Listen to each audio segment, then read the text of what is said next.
The silence in the nursery was deafening. Vincent Ashford stood in the doorway, his hand gripping the frame so tightly his knuckles had turned white. The room remained exactly as it had been 8 months ago, before the accident, before everything changed, before his world collapsed into an endless void of grief and guilt. The crib still held Tommy's favorite stuffed elephant. The mobile above it turned slowly in the gentle breeze from the air conditioning, casting dancing shadows on the pale blue walls. Tiny clothes hung in the closet, waiting for a child who would never wear them again. 8 months. 243 days since the car accident that had claimed his 3-year-old son's life. 243 nights of waking up in cold sweats, hearing phantom cries echoing through the halls of his $30 million estate. Vincent was worth $4.8 billion. He owned tech companies across 3 continents. He had properties in 12 countries. He could buy anything, solve any problem, make any obstacle disappear with enough money and influence. Except this one. Except the emptiness that no amount of wealth could fill. "Mr. Ashford?" came a soft voice behind him. Margaret, his housekeeper of 15 years, stood holding a cup of coffee he hadn't asked for but desperately needed. "The package arrived. It's in your study." Vincent nodded without turning around, his eyes still fixed on the nursery that had become a shrine to everything he had lost. The package. After weeks of research, discreet inquiries, and finally making contact with someone who specialized in what others might consider macabre, it had finally arrived. "Thank you, Margaret," he said quietly. "I'll need privacy for the rest of the day." Margaret's expression softened with concern. She had been with the family since before Tommy was born, had helped raise the boy, had loved him like her own grandchild. "Sir, are you certain about this? Perhaps it would be better to—" "I'm certain," Vincent interrupted, though his voice carried no conviction. Nothing about this felt certain. Nothing had felt certain since that rainy October evening when a drunk driver had run a red light and shattered his family forever.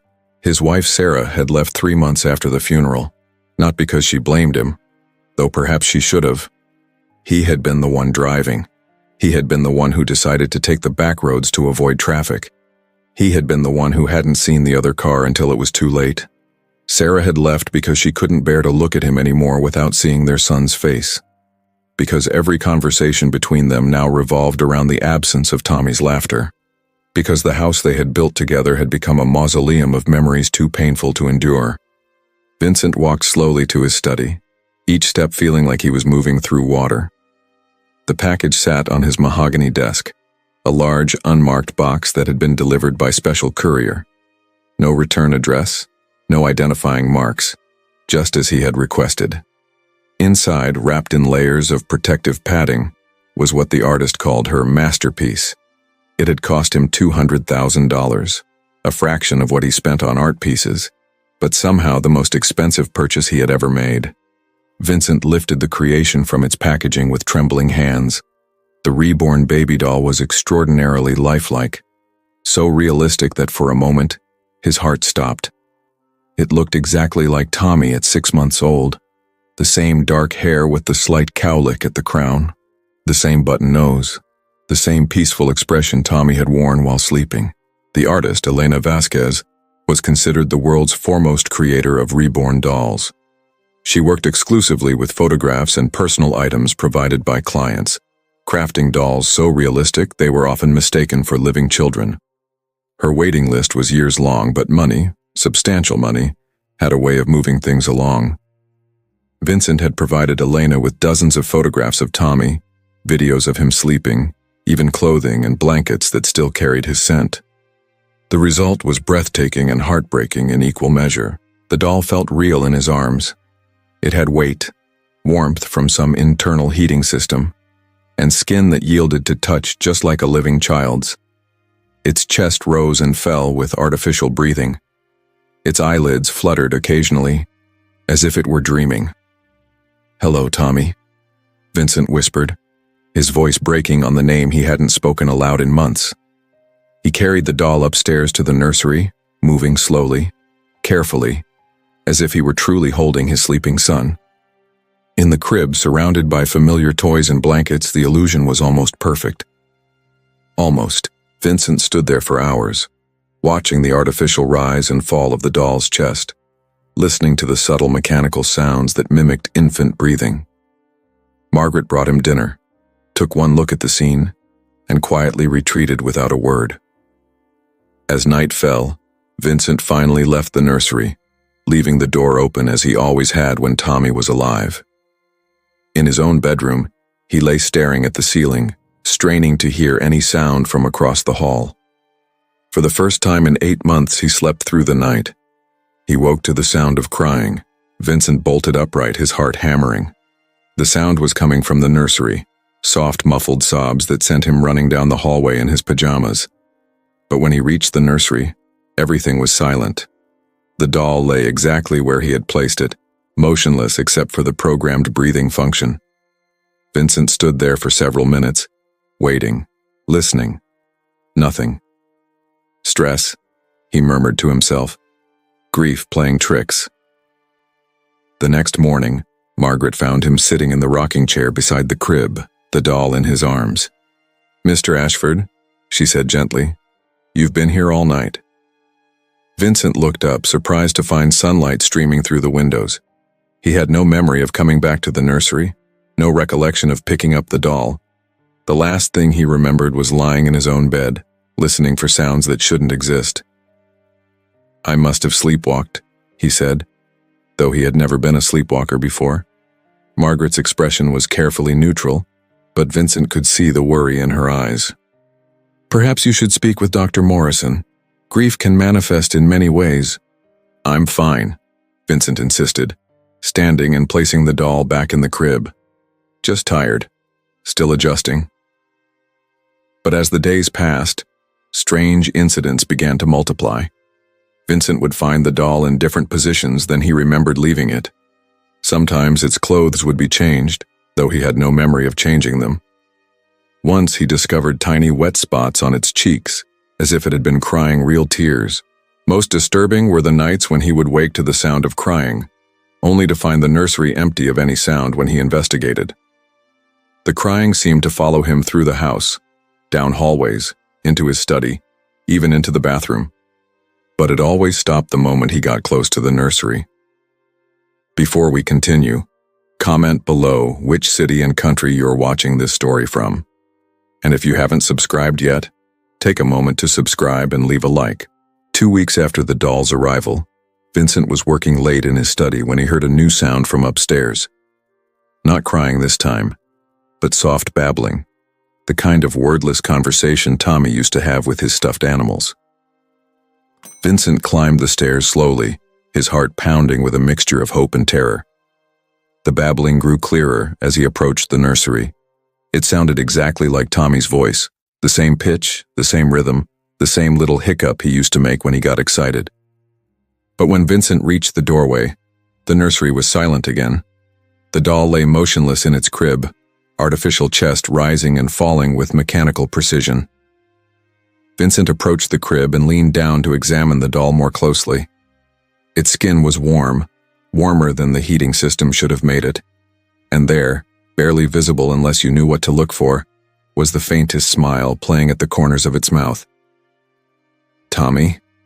Vincent whispered, reaching out to touch the doll's cheek. The moment his finger made contact with the synthetic skin, the doll's eyes snapped open. Not the glassy, unfocused stare of an artificial creation, but bright, alert, unmistakably alive eyes that looked directly into his own. Vincent stumbled backward, his hand flying to his chest as his heart hammered against his ribs. But when he looked again, the doll's eyes were closed, its expression peaceful and inanimate. "Impossible," he breathed. "Stress hallucination. That's all." But deep down, in the part of his mind that still believed in things beyond scientific explanation, Vincent wondered if his love for his son had been so strong, his grief so intense that it had somehow called Tommy back. If the doll, created with such care and infused with so many memories, had become something more than artificial. The next morning, Vincent called Elena Vasquez, Mr. Ashford, the artist's voice was warm but professional. How are you finding your custom piece? It's very realistic, Vincent said carefully. Almost too realistic. Have you ever had clients report unusual behavior? Movements, sounds? There was a pause on the other end of the line. What kind of unusual behavior? Vincent hesitated, aware of how crazy he was about to sound. The doll seems to move on its own, change positions. Sometimes I hear it crying when it shouldn't be able to make any sounds. Another long pause. Mr. Ashford, I need to tell you something about the materials I used for your piece. When you sent me your son's personal items, his clothes, his blanket, there was something attached to them. Something I should have removed but didn't. What do you mean? There was hair, your son's hair, embedded in the fabric of his favorite shirt. I used it in the creation process, woven into the doll's scalp for absolute authenticity. Elena's voice grew quieter. In my culture, we believe that hair holds a piece of the soul, that it can serve as an anchor for spirits who have unfinished business. Vincent felt the blood drain from his face. Are you saying? I'm saying that sometimes when grief is strong enough, when love refuses to let go, unusual things can happen. I've seen it before, though never this pronounced. Elena's voice carried a note of regret. Mr. Ashford, you may have gotten more than you bargained for. That night, Vincent sat in the nursery, watching the doll with new understanding. If Elena was right, if some part of Tommy's spirit had somehow attached itself to this artificial recreation, then Vincent had to decide what to do with that knowledge. Was it a miracle? A chance to have some part of his son back? Or was it a tragedy? Tommy's spirit trapped in an artificial body, unable to move on to whatever came next. As if in response to his thoughts, the doll's eyes opened again. This time, Vincent didn't pull away. He leaned closer, studying the familiar brown eyes that had looked at him with such trust and love for 3 precious years. Tommy, he whispered, is it really you? The doll's mouth moved slightly, and in a voice barely above a whisper, it spoke its first word, Daddy. Vincent's vision blurred with tears as he reached down to pick up what might be his son, returned to him in the only way possible. But as his hands touched the small form, he felt something else, a coldness that had nothing to do with the room's temperature, a sense of something watching from the shadows of the nursery, something that had followed Tommy back from wherever he had gone, something that didn't belong in this world any more than a dead child's spirit did. Vincent lifted the doll to his chest, feeling its artificial warmth against his heart. But in the mirror across the room, he caught a glimpse of something that made his blood freeze. Behind him, barely visible in the reflection, stood a tall, dark figure. Its face was obscured, but its presence radiated malevolence, and it was reaching toward Vincent and the thing he now held in his arms. You cannot have him, Vincent said aloud, surprising himself with the strength in his voice. He's my son. The figure in the mirror seemed to smile, though Vincent couldn't see its face clearly. Then it spoke, in a voice like wind through dead leaves. He was never yours to keep, and now, neither are you. Vincent spun around, but the nursery behind him was empty. When he looked back at the mirror, only his own reflection stared back, pale, frightened, holding a doll that might contain his dead son's soul, but he was no longer alone in this nightmare. Whatever had been keeping Tommy from moving on had followed the child's spirit into this artificial vessel. And it wanted something more than just the boy. It wanted Vincent too. As the implications of what he had done began to sink in, Vincent realized that his desperate attempt to bring back his son might have opened a door that should have remained forever closed. A door between the world of the living and the realm of the dead. And something hungry and patient had been waiting on the other side. Vincent spent the next 3 days refusing to leave the nursery. He had Margaret bring his meals to the room, conducted business calls from the rocking chair, and slept in fitful intervals with the doll cradled in his arms. The artificial Tommy had not spoken again since that first whispered "Daddy," but its eyes would open at random moments, tracking Vincent's movements with an awareness that no mechanical creation should possess. Margaret's concern had evolved into alarm. She had worked for wealthy families long enough to recognize when grief crossed the line into something more dangerous. On Thursday morning, she made a decision that would change everything. "Mr. Ashford," she said, entering the nursery with his breakfast tray, "there's someone here to see you. Dr. Sarah Chen from the university. She says Elena Vasquez referred her."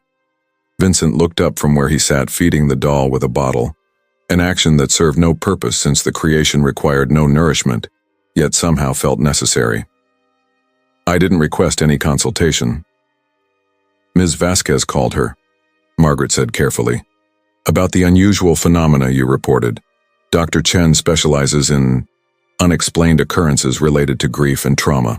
Before Vincent could object, a woman in her 40s appeared in the doorway. Dr. Chen was petite, with kind eyes behind wire-rimmed glasses and the calm demeanor of someone accustomed to dealing with the impossible. "Mr. Ashford," she said, her voice gentle but professional. "May I come in?" Something about her presence was oddly comforting. Vincent found himself nodding, though he kept the doll protectively in his arms. Dr. Chen entered slowly, her gaze taking in the pristine nursery, the expensive toys, and finally settling on the remarkably lifelike creation Vincent held. "Elena told me about your commission. She's quite concerned about what's been happening." "What do you know about it?" Vincent asked suspiciously. "I know that grief can create powerful connections between the living and the dead," Dr. Chen replied, settling into the chair across from him. "I know that certain objects, especially those created with love and infused with personal elements of the deceased, can sometimes serve as conduits, and I know that when that happens, other things can sometimes slip through." Vincent's grip on the doll tightened. "Other things? Entities that feed on sorrow, on the energy created by unresolved grief. They're attracted to the openings that intense emotion can create between worlds." Dr. Chen leaned forward slightly. "Mr. Ashford, have you noticed anything else unusual? Cold spots? Shadows that don't belong? A sense of being watched?" Vincent's silence was answer enough. "The spirit of your son may indeed be present in that doll," Dr. Chen continued. "Children who die suddenly often have difficulty moving on, especially when they're pulled back by a parent's overwhelming love. But when they linger, they become vulnerable to things that hunt in the spaces between life and death." "You're talking about some kind of demon," Vincent said flatly. "I'm talking about a predator, something that sees your son's spirit as prey and you as a potential host." Dr. Chen's expression grew grave. "These entities feed on grief and despair. They'll use your son's presence to keep you close, to make you more susceptible to their influence. Eventually, they'll try to possess both of you." Vincent stood abruptly, pacing to the window while still holding the doll. "This is insane. Even if I believed in such things, which I don't, why would some supernatural predator be interested in me?" "Because you're not just anyone," Dr. Chen replied. "You're a man with enormous influence, vast resources, and now devastating grief. Imagine what such an entity could accomplish with access to your wealth and power. Imagine the misery it could spread, the lives it could destroy." The doll in Vincent's arms grew noticeably warmer and its eyes fluttered open, looking directly at Dr. Chen. When it spoke, its voice was clearer than before, unmistakably Tommy's. "She's trying to take me away from you, Daddy. Don't let her." Dr. Chen's face went pale. "That's not your son speaking, Mr. Ashford. The entity is using his voice, his memories. It's trying to turn you against anyone who might help you break free." "You don't know anything about my son," Vincent said, his voice rising. "Tommy wouldn't lie to me." "Your son is trapped," Dr. Chen insisted. "The entity is using his spirit as a lure, keeping him bound to this world so it can use both of you. Every day he remains here, he becomes weaker while it grows stronger." The doll's eyes closed again, but Vincent could feel it trembling slightly in his arms, or perhaps he was the one trembling. Dr. Chen stood slowly. "I'm going to leave you with some information about cleansing rituals and protective measures. But Mr. Ashford, you need to understand, This situation will only get worse. The entity won't be content to simply coexist. It will try to possess you completely, and when it does, your son's spirit will be consumed entirely. After she left, Vincent sat alone with the doll, Dr. Chen's warnings echoing in his mind. Was she right? Was the voice he had heard not really Tommy's, but something else using his son's memories against him? That night, Vincent experienced his first true manifestation of the entity's power. He was awakened by the sound of multiple children crying, not just one voice, but dozens, all sobbing in harmonized anguish. The sound seemed to come from everywhere and nowhere, filling the house with a cacophony of grief. Vincent rushed to the nursery, but the doll lay silent in its crib. The crying continued, growing louder, more insistent. Following the sound, Vincent found himself drawn to the basement, a part of the house he rarely visited. The basement had been converted into a wine cellar and storage area, but now in the dim light from the single bulb Vincent had switched on, he saw something that shouldn't exist. The walls were covered with photographs, hundreds of them, all showing children who had died. Some were old newspaper clippings about accidents. Others appeared to be family photos that had somehow materialized on his basement walls. And in the center of it all was a mirror that Vincent had never seen before. An antique piece with an ornate silver frame that seemed to absorb light rather than reflect it. As Vincent approached the mirror, the crying stopped abruptly. In the glass, he saw not his own reflection but the nursery upstairs. And standing beside the crib was a figure he recognized from the brief glimpse he had caught days earlier. Tall, indistinct, radiating malevolence. The figure in the mirror turned toward Vincent, and though its face remained obscured, he could feel its attention like ice water in his veins. When it spoke, its voice came from behind him, in the basement, though the mirror showed it standing upstairs. "You have something that belongs to me," the entity said. "My son belongs to me," Vincent replied, surprised by his own courage. "Your son is dead," the entity replied. "He has been dead for 8 months. What you hold upstairs is an echo, a memory given form, and echoes fade, Vincent Ashford, but I am eternal. What do you want?" "What I have always wanted, to feed, to grow, to spread my influence through your world." The entity moved closer to the crib in the mirror's reflection. "Your grief opened the door, your love called to your son, but love is not the only force that answers such calls." Vincent watched in horror as the figure in the mirror reached toward the doll. At that moment, a blood-curdling scream echoed through the house, the sound of a child in genuine terror and pain. Vincent ran from the basement, taking the stairs 3 at a time, his heart hammering with panic. In the nursery, the doll was thrashing in its crib, its artificial body contorting in ways that should have been impossible. Its eyes were wide open, fixed on something invisible above it, and tears, real tears, streamed down its synthetic cheeks. "Tommy!" Vincent grabbed the doll, pulling it against his chest. Immediately, the thrashing stopped, and the room grew quiet except for the soft, mechanical breathing. But Vincent could feel the entity's presence more strongly now. It was no longer hiding in mirrors or shadows. It was here, in the room, surrounding them with its hunger and ancient malevolence. The doll's eyes opened and focused on Vincent's face. When it spoke, the voice was definitely Tommy's, frightened, desperate, but unmistakably his son's. "Daddy, it hurts. The dark thing hurts me. Make it stop." "I don't know how," Vincent whispered, tears flowing down his own cheeks. "Dr. Chen knows," the doll said urgently. "She can help us, but it won't let me go to the light while it's here. It needs me to stay so it can have you too." Vincent looked around the nursery, seeing it with new eyes. The expensive toys, the carefully preserved environment, the shrine he had created to his grief, all of it had become a trap, not just for Tommy's spirit but for Vincent himself. The entity had been feeding on his sorrow, growing stronger with each day Vincent spent isolated in this room, clutching an artificial replacement for the child he had lost. And now it was strong enough to begin the final phase of its plan. Vincent felt it then, a pressure in his mind, like fingers probing at the edges of his consciousness. The entity was trying to establish a foothold, to begin the process of possession that would give it access to his resources and influence. "Fight it, Daddy," the doll pleaded. "Don't let it in." But Vincent could feel his will weakening. The grief, the isolation, the days without proper food or sleep, they had all made him vulnerable. The entity's whispers began to fill his mind, promises of relief from pain, of reunion with his son, of peace. All he had to do was stop fighting, stop resisting, let the entity in, and all his suffering would end.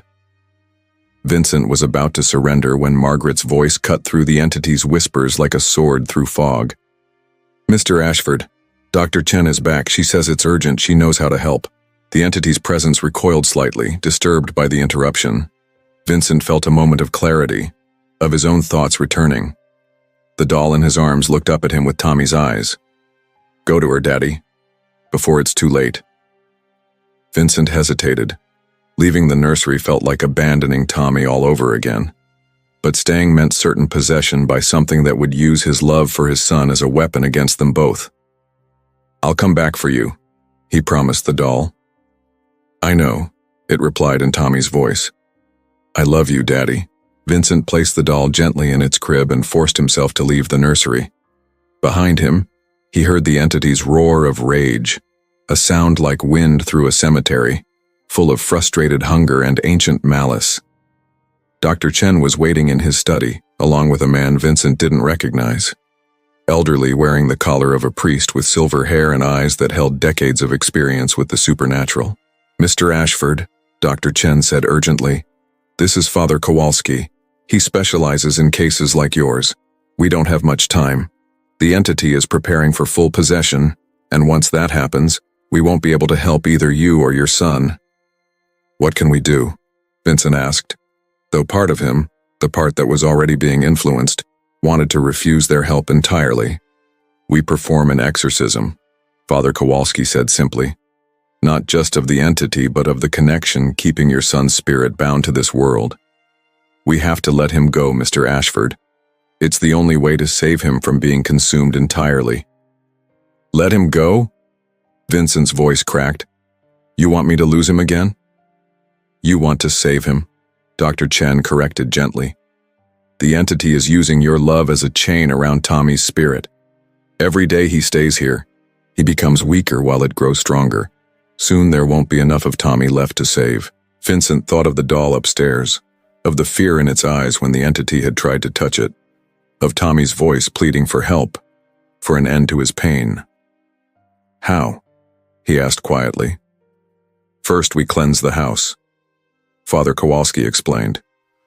"Remove the entity's influence and sever its connection to this place.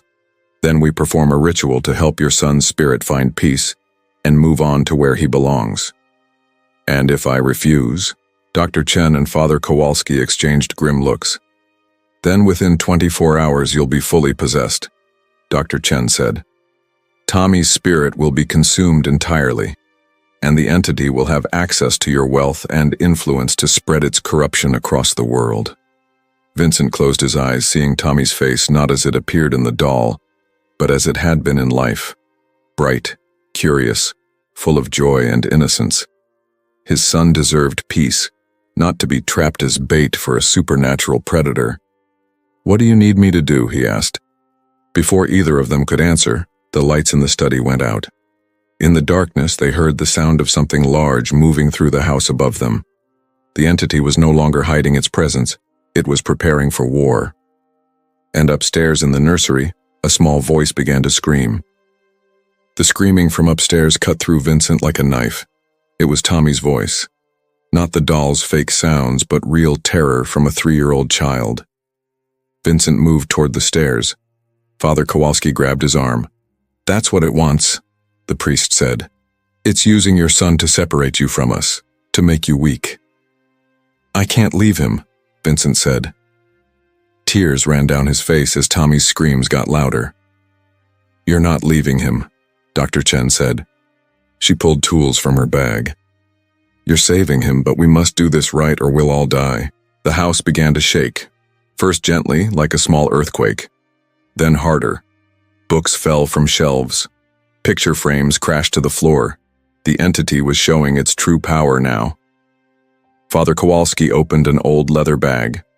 Inside were silver crosses, bottles of holy water, and an ancient Bible. Mr. Ashford, listen carefully. This entity has been feeding on your grief for weeks. It's much stronger now. It won't give up without a fight. What is it exactly? Vincent asked. He held onto his desk as the house shook again. A soul eater, Dr. Chen said. One of the most dangerous things from beyond death. They come to places where grief has torn holes between our world and theirs. They eat human souls. But first, they possess their victims. They use their bodies to cause pain before the final feeding. The screaming upstairs stopped suddenly. The silence was worse than the cries. "Tommy?" Vincent called out. A small voice came from the nursery. It sounded calm, but wrong. "Daddy, why did you bring strangers into our house? Come upstairs, we need to talk." "That's not your son," Father Kowalski said firmly. "The entity is using his voice to control you." Vincent was already walking toward the stairs. Something was pulling him forward. Dr. Chen grabbed his arm before he reached the first step. "Vincent, look at me," she ordered. When their eyes met, she saw the signs. His pupils were too big. His face looked distant. His movements seemed off. "It's already starting to possess him. Father, we need to begin the ritual now." Father Kowalski nodded. He started chanting in Latin. He sprinkled holy water around Vincent. The moment the water touched him, Vincent jerked like he'd been shocked. His eyes became clearer. "Good," Dr. Chen said. "The holy water broke its first hold, but it will try again, and each time will be stronger." Sounds came from upstairs, furniture being thrown around. Then a voice spoke. Not Tommy's voice anymore, but something ancient and evil. "You cannot have him. He belongs to me." His sadness called to me from across the void. His love called to his son. Father Kowalski replied loudly. His voice carried the power of someone who had fought these things before. "You are a parasite. You feed on what was never yours." The house shook harder. Windows all over the mansion began to crack at the same time. The cracks spread across the glass like ice. Dr. Chen pulled out a strange device. It looked like a radio, but with flashing lights. The lights were going crazy. "The entity's power is reaching dangerous levels. If we don't stop it soon, it will tear permanent holes between worlds." "What does that mean?" Vincent asked. He fought to keep his mind clear as another wave of dark influence hit him. "It means other entities can follow," she said grimly. "This house could become a doorway. Every soul eater and shadow demon in existence could come through." Father Kowalski moved to the center of the room. He raised his cross high. "In the name of the Father, the Son, and the Holy Spirit, I command you to release this child's soul and leave this place." What happened next was terrifying. Every light bulb in the house exploded at once. They were plunged into darkness. Only the emergency lights still worked. The temperature dropped so fast their breath became white clouds. Then came laughter. Not a child's giggle, but something that had never known joy. Only hunger and cruelty. "You think your human prayers have power over me?" The entity's voice came from the walls themselves. "I am older than your cities, older than your religions. I have eaten the souls of saints and sinners." Vincent felt another possession attempt. This one was stronger. The entity's presence pushed against his mind like a battering ram. He could feel his will starting to break, his sense of self beginning to fade. But then he heard another voice. Faint, but real. Tommy's true voice. "Daddy, don't give up. I'm still here. I'm still fighting too." His son's voice gave Vincent strength. He pushed back against the entity's influence. Through pure willpower, he took back control of his mind. "Tommy's still in there," Vincent gasped. "He's still fighting." "Then we use that connection," Dr. Chen said. She pulled out a black mirror from her bag. It was smaller than the one Vincent had seen in the basement, but it was made of the same dark material. "This is a soul mirror. It shows us the true spiritual state of places." She held up the mirror. In its surface, Vincent saw something that broke his heart. The nursery was full of writhing shadows. In the center of the chaos was a small, bright light. Tommy's soul, surrounded but not eaten by the entity's darkness. But the light was getting dimmer. "The possession isn't just affecting you," Dr. Chen said urgently. "It's eating Tommy's spirit to fuel its power in our world. We have minutes before there's nothing left to save." Father Kowalski began a more powerful ritual. He switched from Latin to something older, words in a language from before Christianity. The syllables made the air vibrate with power. The entity responded with rage. The house began to tear itself apart. Walls cracked, ceiling pieces fell. The structure groaned as supernatural forces pulled it different ways. "It's fighting back," Dr. Chen shouted over the noise. "Father, we need to get closer to the source, the nursery." "Too dangerous," Father Kowalski replied. "If the entity possesses Mr. Ashford while we're in its stronghold, then Tommy dies," Vincent interrupted. He had made his decision. "And this thing gets everything at once." He looked at both of them. "I won't lose my son again, not like this." Before either could stop him, Vincent broke free. He ran for the stairs. Behind him he heard Dr. Chen cursing. Father Kowalski resumed his chanting with more urgency. The staircase had become dangerous. Shadows reached for Vincent with clawed fingers. Voices whispered threats in his ears. The stairs themselves seemed to shift and change. Each step was treacherous. But Vincent kept going. A father's love drove him forward. The desperate need to save what was left of his son. The nursery door was closed. Vincent remembered leaving it open. As he reached for the handle, the door swung open by itself. What he saw was a nightmare. The room was destroyed. Furniture was overturned. Toys were scattered and broken. The walls had deep scratches, as if massive claws had raked across them.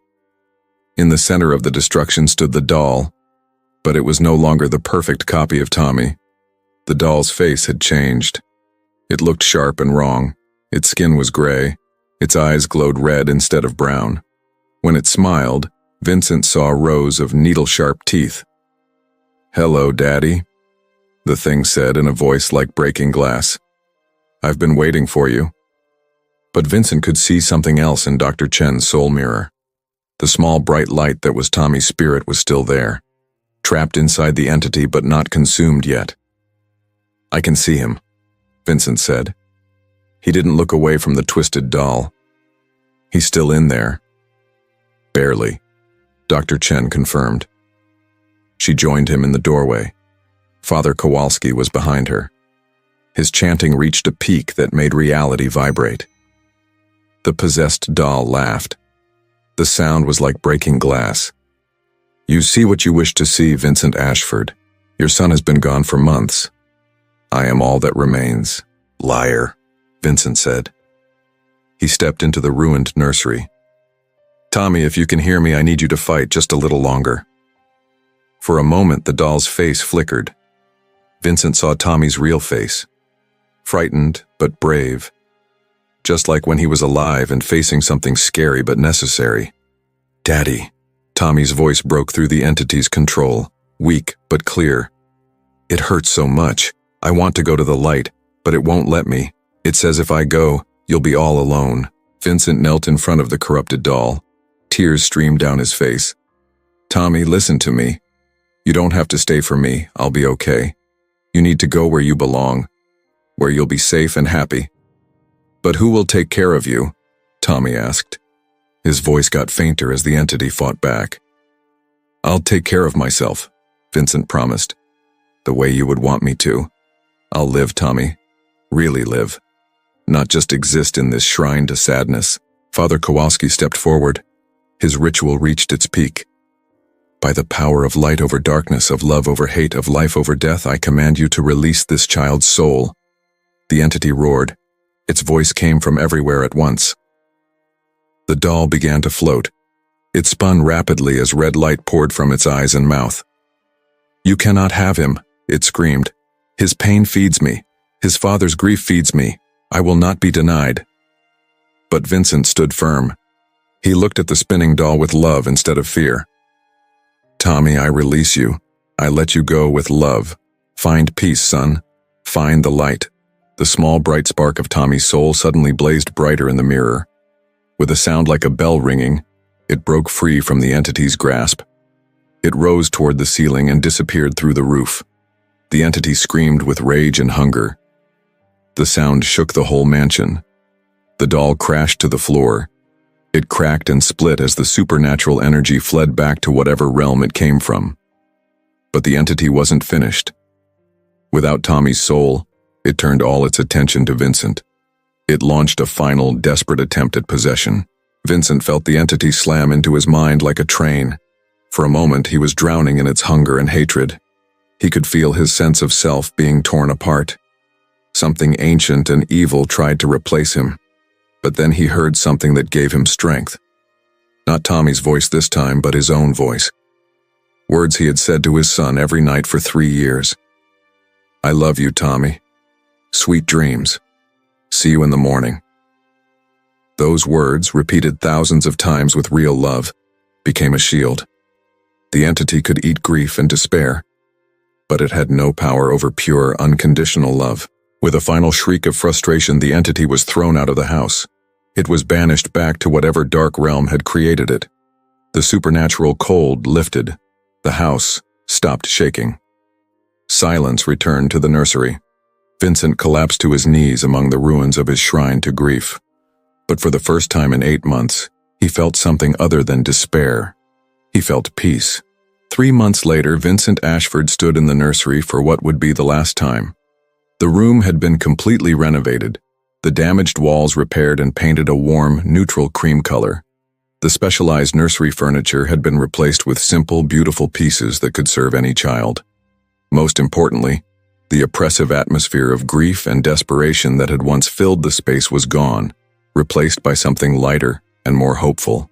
"The new family will love this room," Margaret said softly from behind him. She held a clipboard with the final inventory of items being donated to local charities. 3 children under 5, they'll need all this space. Vincent nodded, running his hand along the windowsill where Tommy's favorite stuffed elephant had once sat.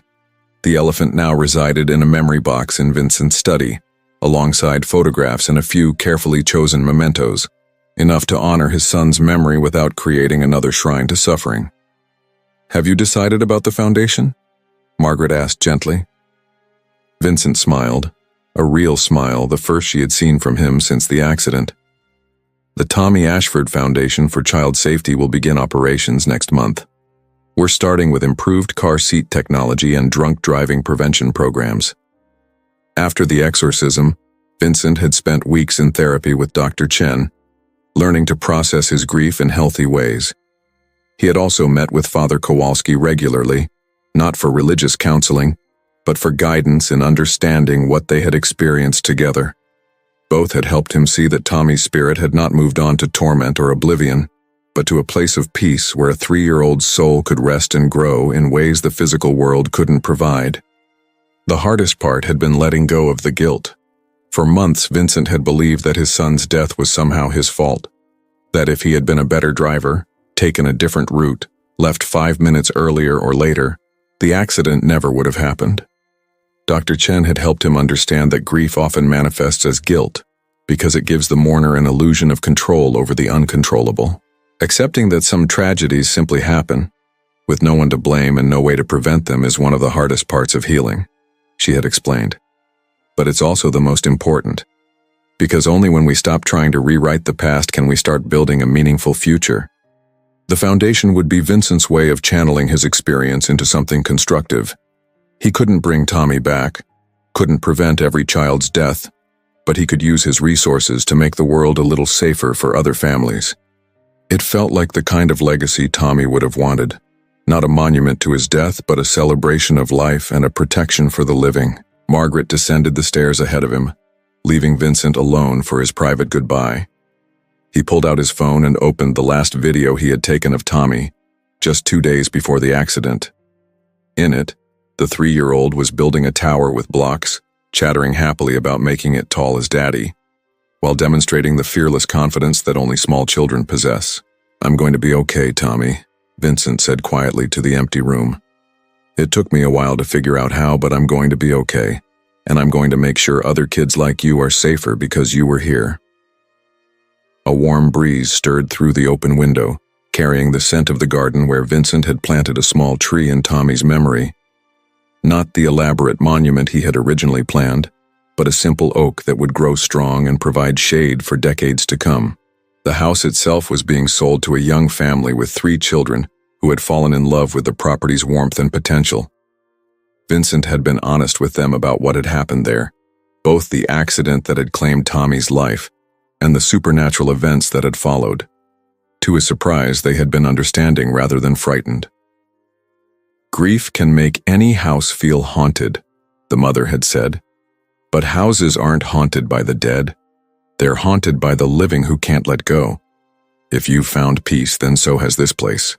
Vincent had moved to a smaller property in the hills overlooking the city, still luxurious but more suited to a single man who was learning to live again rather than merely exist.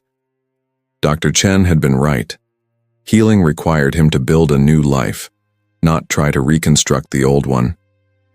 His relationship with Sarah remained complicated.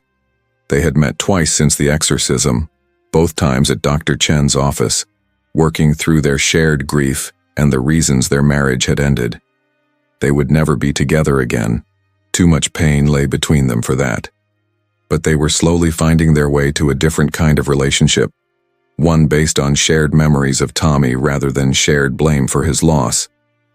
"I'm proud of what you're doing with the foundation," Sarah had told him during their last meeting. Tommy would have loved knowing that his life mattered enough to save other children. Vincent's phone buzzed with a text from Dr. Chen. "How did the final walkthrough go? Remember, feeling sad about leaving doesn't mean you're regressing, it means you're human." He typed back, "Harder than expected, but good. The new family will be happy here." "And you'll be happy in your new place," came her reply. "Happiness isn't a betrayal of Tommy's memory. It's a fulfillment of his love for you." That evening, Vincent sat in his new study, reviewing the final paperwork for the Foundation's first major initiative. The technology they were funding could reduce car accident fatalities by 30% when fully implemented, a statistic that represented hundreds of families who would never have to experience what he had endured. On his desk sat the memory box containing Tommy's most precious belongings. Unlike the nursery shrine, this collection brought comfort rather than pain. The items were reminders of joy shared rather than joy lost.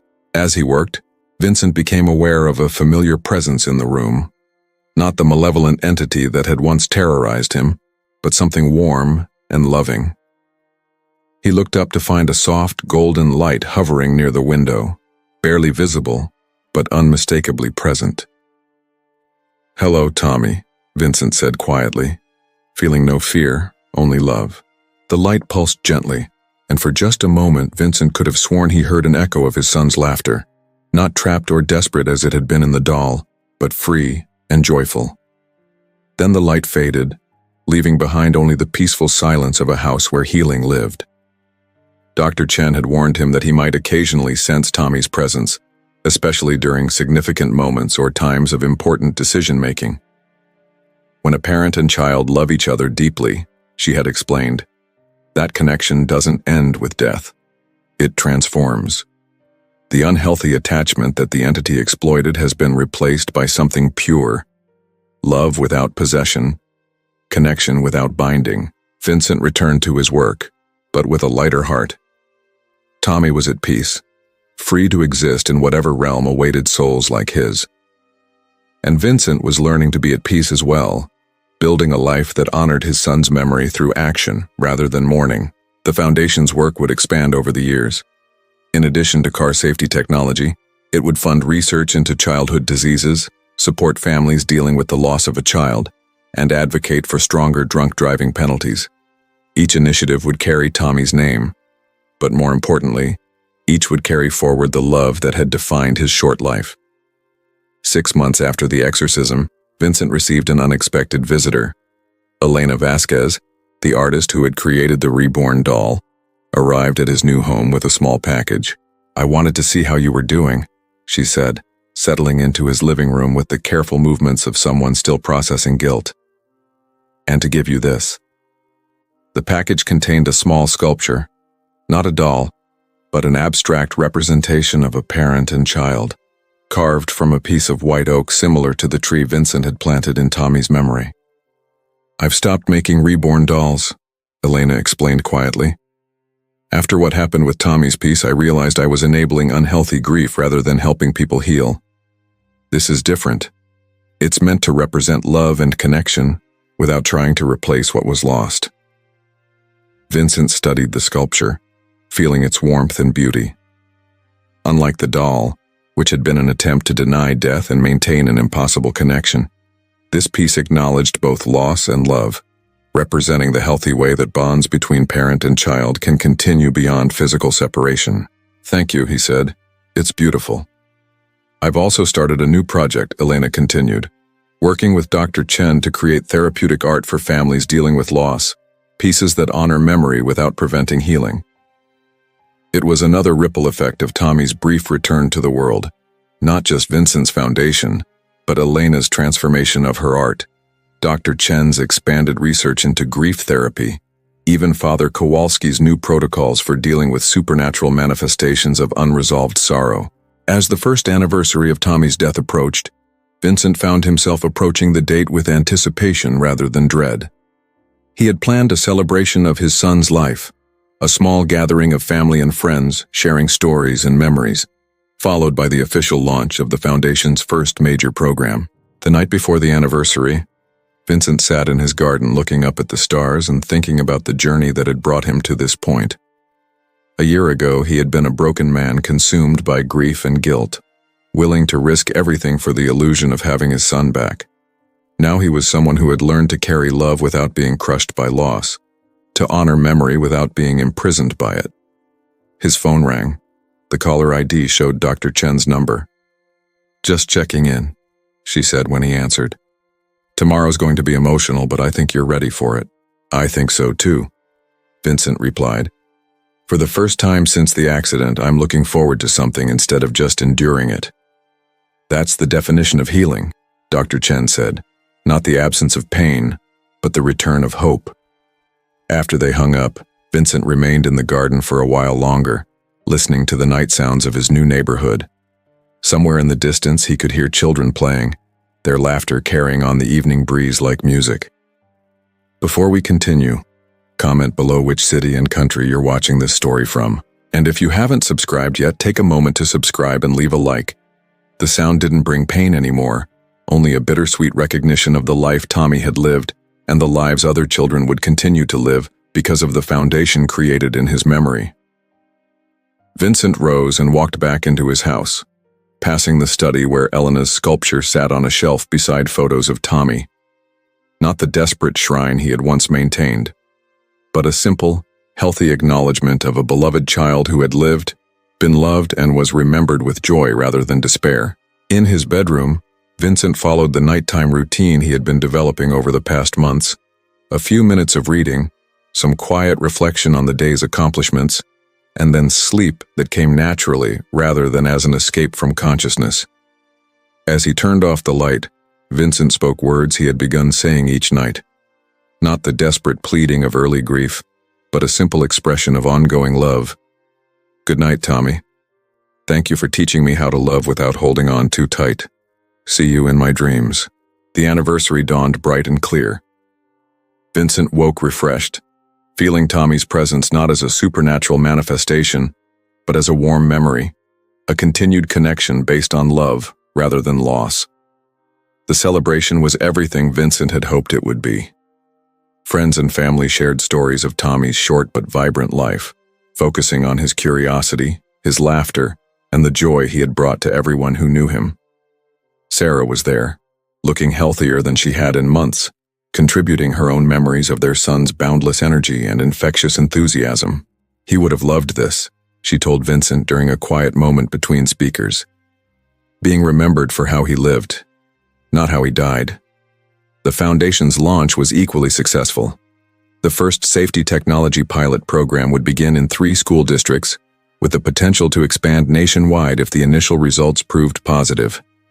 Vincent spoke briefly about Tommy, about the importance of turning tragedy into prevention, and about the responsibility they all shared to protect the children in their communities. As the evening wound down and guests began to leave, Vincent found himself standing alone in his garden, looking up at Tommy's tree. In the years since it had been planted, the young oak had grown nearly 3 feet, its branches reaching confidently toward the sky. "We did good today, didn't we?" Vincent said quietly to the tree, to the memory of his son, to the continuing connection between them that death couldn't sever, but had transformed into something healthy and healing. A gentle breeze stirred the leaves, and Vincent could have sworn he heard a whisper of approval carried on the wind. Not the desperate, clinging communication that had once trapped Tommy between worlds, but the natural, ongoing conversation between a father and son, whose love had learned to transcend physical separation. Vincent smiled and went inside, where his new life waited. A life built not on denial of loss but on acceptance of it, not on attempts to recreate the past but on commitment to building a meaningful future. Tommy's spirit was truly at peace now, free to exist in whatever realm awaited pure souls, while Vincent's spirit was learning to be at peace as well, carrying love forward instead of being dragged backward by grief. The haunted millionaire was haunted no more. In his place stood a man who had learned the difference between healthy memory and unhealthy obsession, between love that liberates and love that imprisons. He had discovered that the greatest tribute to a lost child wasn't to remain frozen in grief but to live fully in their honor, creating a legacy of protection and love that would outlast any individual life. And somewhere beyond the veil between worlds, a little boy's soul rested peacefully, knowing that his father had finally learned to be happy again, and that his brief life continued to make the world a better place for other children just like him. If this story moved you, the next one appearing on screen goes even deeper. Click and watch it now. And of course, subscribe to the channel, hit the notification bell, leave a comment, drop a like, and share this with someone who needs to hear this story.